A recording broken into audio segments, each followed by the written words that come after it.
थाना धाबेची ने अपनी मिसाल कायम कर दी। पैसे के एवज अपनी आंखें बंद कर दी। पेट्रोल डीजल चोर राना मकबूल ने पैसे के एवज कानून की आंखें बंद कर दी। 1,20,000 हफ्ता लेकर धाबेची पुलिस ने अपनी आंखें बंद कर लें।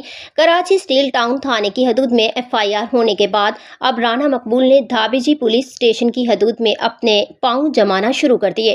कराची पोर्ट कासिम से डीजल और पेट्रोल की लोड गाड़ियों से ड्राइवरों की मिलीभगत से डीजल और पेट्रोल चोरी किया जाता है।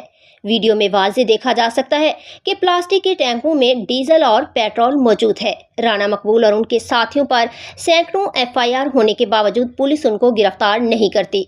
IG सिंध SSP ठट्ठा हंगामी बुनियादों पर राना मकबूल को गिरफ्तार करके सुलाखों के पीछे करें ताकि अवाम का जो पुलिस से एतमाद उठ रहा है वो बहाल हो सके।